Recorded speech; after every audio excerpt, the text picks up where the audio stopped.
होना चाहिए, ये मर्यादा है।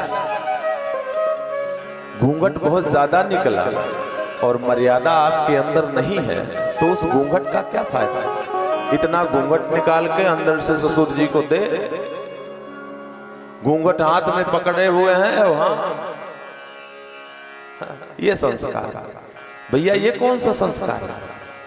किसने पढ़ाया है? यहाँ तो वैसे ही होता, बता रहे थे कल, हम तो जानते नहीं पर बता रहे महाराज जी यहाँ ऐसे घूंघट पकड़ लेती हैं।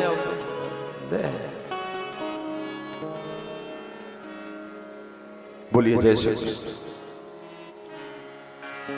तो ये पल्लू मर्यादा है, और जिसके जीवन में ये पल्लू ये मर्यादा नहीं है तो वो घूंघट मर्यादा नहीं है। जिसके जीवन में संस्कार नहीं है तो वो घूंघट संस्कार नहीं देता है, सिखाता है। खूब मेकअप करके पूतना पहुंची। अब तो नंद बाबा के यहां लाखों का आना और लाखों का जाना है। आपके घर पे शाम तक हजारों लोगों की भीड़ हो जाती है। क्या सबको आप पहचानते हैं? क्या सबका आपके अंदर हिसाब किताब है, कौन आया है कौन गया है? आपका ध्यान, बाबूजी का ध्यान तो लाला की तरफ रहता है। पता भी नहीं चलती कौन आ रहा है कौन जा रहा है। जो आ रहा है उसका भी स्वागत, जो जा रहा है उसका भी स्वागत। तो मंगल कार्य में जाने कितने आते हैं और कितने जाते हैं। पूतना गई, मैया यशोदा सोची कि होएगे किसी अच्छे घर की पंडितानी सी लग रही है। चल रहा था नंद घर आनंद भयो जय कन्हैया लाल। सबने पूतना को देखा, कौन आई, बड़ा सुंदर श्रृंगार है, या ये कौन देवी है? एक तो ऐसे ही बोल दी, तो ना जाने मैया यशोदा के बचपन की सहेली आएगी, सो यहाँ को रास्ता दे दे वो। और सब रास्ता दे दिए, पहुंच गई महल। मैया यशोदा लाला के पालना के बगल में खड़ी है। नंद बाबा अभी मथुरा से लौटे नहीं है, रास्ते में है और पूतना पहुंच चुकी है। मैया यशोदा देखते ही बोलने लगी, आओ आओ बहन, आ जाओ आ जाओ। सोची कि किसी बड़े घर की होएगी, पंडितानी कोई होएगी। घर में हर कोई अपने घर में स्वागत कर देता, आओ भैया बैठो, जानते हैं तो भी, नहीं जानते तो भी। अब उसके अंदर तो कलुषता है, उसके हृदय के अंदर तो कलुषता है। हाँ हाँ, दुनिया आपके लाला के जन्म की खुशी में नाच रही थी, मैं पहुंच नहीं पाई, थोड़ी देरी है गई मैया। मैं सोची जाऊं मैया को बधाई दे आऊं, लाला को देख आऊं। मैया ने कही, हाँ हाँ मेरा लाला थोड़ी ना है, तुम्हारा भी है लाला। तो पूतना जो है भगवान के पालने के पास खड़ी है। मैया यशोदा ने कहा कि बहना तू लाला को खूब आशीर्वाद देवो, मेरा लाला चिरंजीवी होवे, मेरा लाला दीर्घायु होवे, मेरा लाला स्वस्थ रहे। हाँ हाँ जाओ मैया, मैं तो इसको इतना आशीर्वाद दूंगी, मैं थोड़ा अतिथि सत्कार करके आती हूँ, ऐसा माँ यशोदा ने कहा। पूतना ने कहा, जाओ मैं तो इसको खूब आशीर्वाद दूंगी अभी। सुखदेव जी कहते हैं पूतना का घूंघट लगा था। कन्हैया के पालने के पास आकर के जैसे ही घूंघट को उठाती है, मेरे गोविंद ने आंखें बंद कर ली। परीक्षित जी प्रश्न करते हैं गुरुदेव ऐसा क्यों हुआ, प्रभु आंखें क्यों बंद कर रहे हैं? सुखदेव जी कहते हैं राजा, आंखें बंद इसलिए करें कि भगवान के मन में ग्लानि हो रही है कि 24 अवतारों में 2 ही अवतार श्रेष्ठ है हमारे, राम अवतार और कृष्ण अवतार। और दोनों अवतारों में मुझे सबसे पहले स्त्री के ऊपर ही हाथ उठाना पड़ा। राम जी पहले किसको मारे? ताड़का। और भगवान श्री कृष्ण ने सबसे पहले किसको मारा? पूतना। राम राम राम राम। स्त्री के ऊपर ही हाथ उठाना पड़ रहा है, इसलिए भगवान के मन में ग्लानि हो रही। अच्छा, यहां संतों ने भी बहुत भाव दिया है। शायद भगवान ने आंख इसलिए बंद की कि ये राक्षसी है और आई वो कार्य करने हैं जो कार्य मां यशोदा करती है। दूध तो मां ही पिलाती है और दूध ये भी पिलाएगी, तो इसे कौन सी गति दूं? दूसरा भाव देते हैं संत कि परमात्मा की आंखों में एक आंख में सूर्य और एक आंख में चंद्रमा का निवास है। भगवान ने आंख इसलिए बंद करी, भगवान की आंखें इसलिए बंद हुई कि एक आंख में चंद्रमा और एक आंख में सूर्य है। कहते हैं मैं ऐसी राक्षसनी को देखना नहीं चाहता जिनके जन्म पर सारी दुनिया नाच रही है, सारी दुनिया हर्षोल्लास मना रही है, और ये अभागनी उनको मारने के लिए आ गई। चौथा भाव संत देते हैं कि भगवान ने आंख इसलिए बंद करी कि आया तो था बड़े खुशियों के साथ कि जाऊंगा ब्रजमंडल में माखन मिश्री खाऊंगा, तो माखन मिश्री के तो अभी दर्शन भी ना हुए। पूतना मासी पहले आ गई कालकूट जहर लगाकर। राम राम। सारा जो कुछ सोचा वो लगता है नहीं हो पाएगा।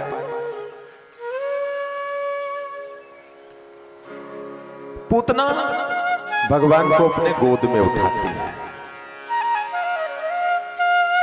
और गोद में उठाकर कालकूट जहर लगा अस्तन भगवान के लल्ला के मुंह पे रख देती है। भगवान दूध पीने लगता है। ऐसा जहर था कि मुंह लगाते ही मृत्यु हो जाएगी, पर भगवान गट गट गट दूध पीते जा रहे हैं, पीते जा रहे हैं, पीते जा रहे हैं। पूतना देखती है कि हे भगवान, ऐसा जहर लगा करके आई कि अब तक तो इसे मर जाना चाहिए, पर ये तो घुट घुट करके पीता जा रहा है। अंततः भगवान प्राणों को खींचने लगे। सामुंच मुंचालमिति प्रभाषिणी निस्फीरजमानाखिल जीव मर्मणि विवृत नेत्रे चरणो भुजो मुहुः पस्मित्रगाता क्षिपतिरुरोदः प्रस्मित्रगात्रा क्षिपतिरुरोदः।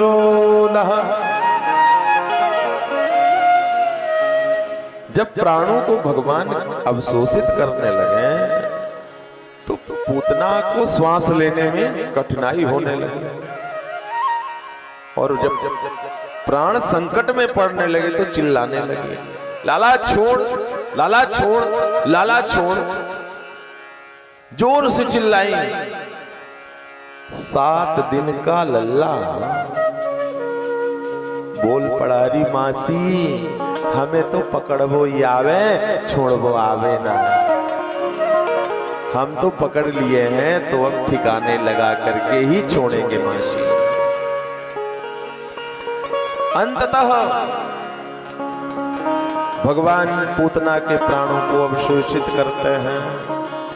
पूतना का शरीर 18 किलोमीटर लंबा अपने विकराल रूप में आ जाता है। बड़े बड़े वृक्षों को दबाती हुई भगवान नंद महल के सामने गिरती है। भगवान वक्षस्थल पर बैठे पूतना का स्तनपान कर रहे हैं। 18 किलोमीटर यानी 6 कोस।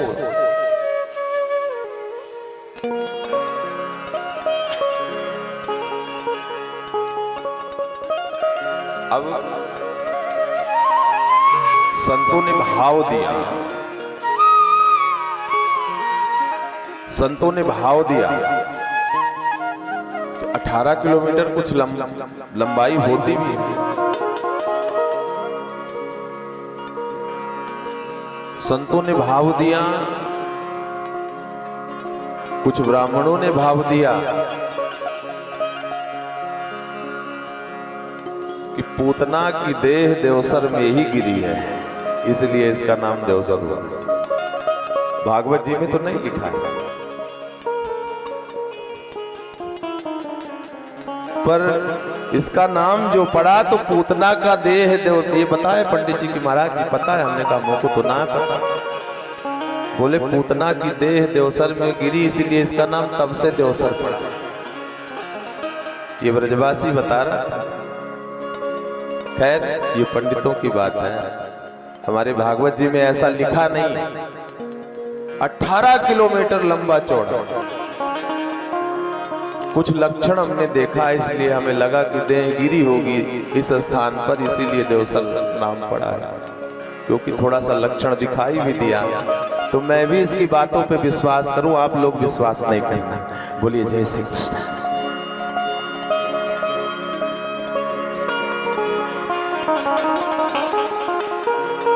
अब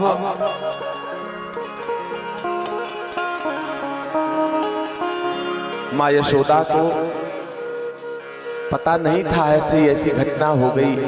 जोर जोर की आवाज सुनकर के माँ यशोदा निकलती हैं। माँ यशोदा निकलती हैं। अरे सभी ब्रजगोपियां ब्रजवासी कहते, अरे मैया इस राक्षसी के हाथ में लाला को काहे को दियो? माँ यशोदा ने कहा, मैं कहा जानू कि ये राक्षसी है, मैं तो सोची कि कोई अच्छे घर की पंडितानी हैगी। जल्दी से माँ यशोदा ने लाला को उठाया। माँ का वात्सल्य एक अलग वात्सल्य है, माँ का पुराण एक अलग है, सभी पुराणों से अलग है। माँ का पुराण जो है वात्सल्य पुराण, सब कुछ करा दो, पर मेरा लाला, मेरे लाला के अच्छे स्कूल में मेरे लाला का एडमिशन कराना। ये सुन रहे हो? पिताजी की हैसियत उतनी नहीं है तो भी माँ चाहती है मेरे लाला की अच्छे स्कूल में पढ़ाई कराना, मेरा लाला अच्छा बने पढ़कर, मेरी लाली अच्छा बने पढ़कर। क्या उसे पता है कि 9 महीने जिसे अपने गर्भ में रख करके जन्म दे रही मां दूध नहीं अपना लहू पिलाती है? उसे क्या पता है मां सर्दियों के महीनों में कितना भी कपड़ा हो पर अपने आंचल से ढकती है कि मेरे लाला को ठंड ना लगे, मेरी बेटी को ठंड ना लगे, मेरी बेटी अच्छा पढ़े,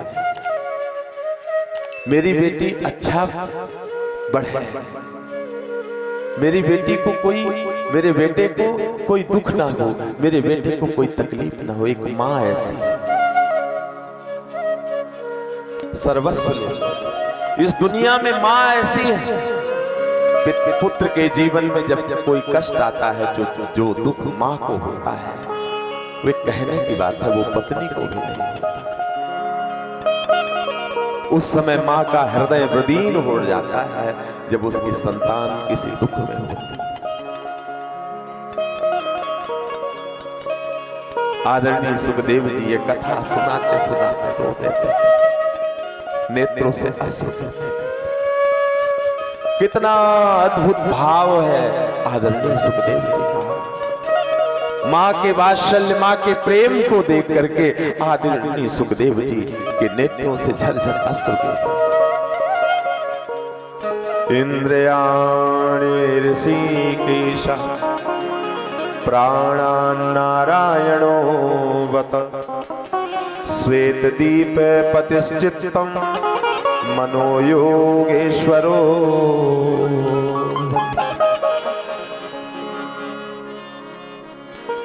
भगवान का नाम लेकर के ही भगवान को झाड़ा कर देते। मेरे लाला के इंद्रियों की रक्षा ऋषिकेश भगवान करें, प्राणों की रक्षा भगवान नारायण करें, श्वेत दीप के स्वामी पति के लाला के चित्त की रक्षा करें, मन की रक्षा योगेश्वर करें। माँ यशोदा झाड़ा लगा रही, गौ माता के पूंछ से झाड़ा करती।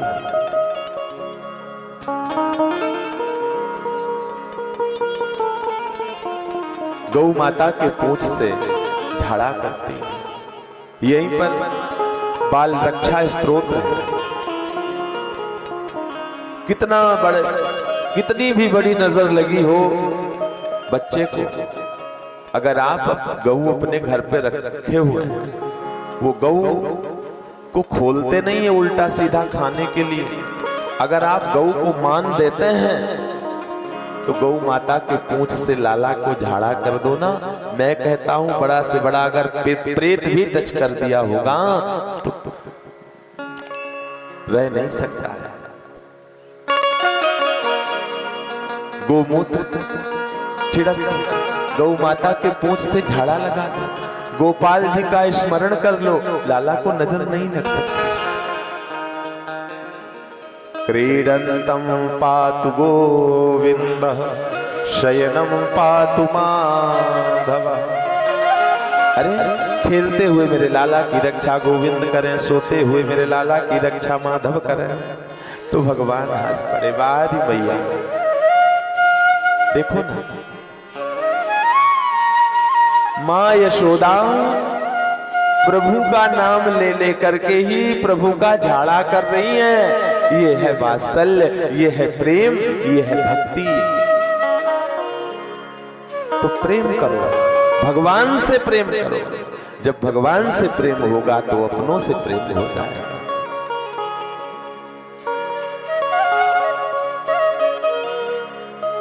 कहूं कहाँ लगी नाम बड़ाई, कहूं कहाँ लगी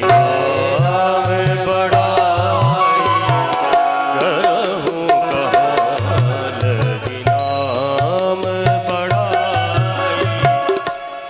कहूं कहाँ लगी नाम बड़ाई,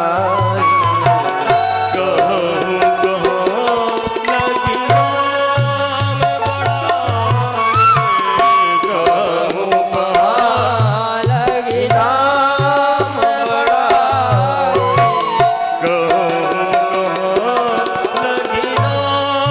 बड़ाई,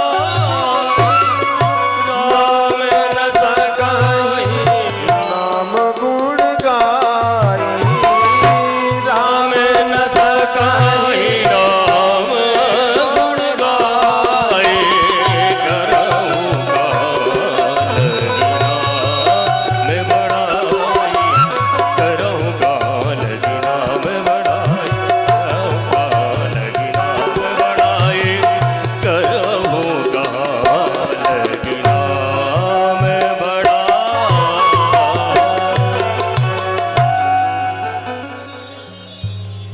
ये सिस्टम जब चलते हैं तो आपका ये दब जाता है। चक्कर क्या है?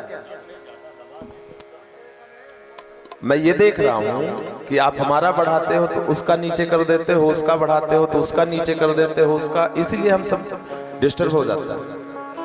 वोल्टेज नहीं है तो वोल्टेज लो, और इस तरह से मत तापो।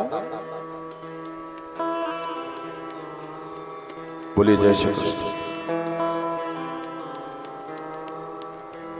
पूतना की, अंततः पूतना के शरीर को पकड़ करके ब्रजवासी यमुना जी के किनारे ले जाता है, चिता बनाते हैं, और जैसे ही चिता पर आग लगाते हैं ऐसी सुगंध निकली। महाराज परीक्षित ने यहां प्रश्न कर दिया कि गुरुवर, पूतना जैसी राक्षसनी के शरीर से तो दुर्गंध निकलनी चाहिए। पूतना लोक बालाग्नि राक्षसी रुधिराशना जिधांसयापि हरे स्तनम दत्त्वा तुसद्दितुम। अरे जिसका नाम बढ़िया नहीं है उसका काम बढ़िया नहीं हो सकता। तो निकलना तो दुर्गंध चाहिए, तो सुगंध क्यों निकलेगी?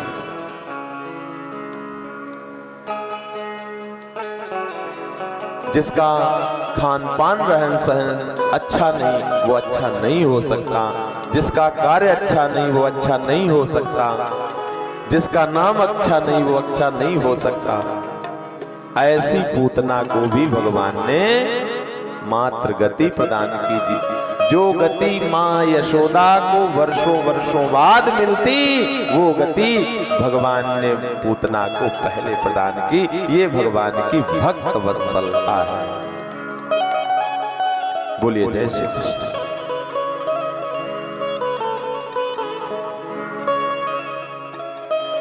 भगवान एक और प्रेमी है।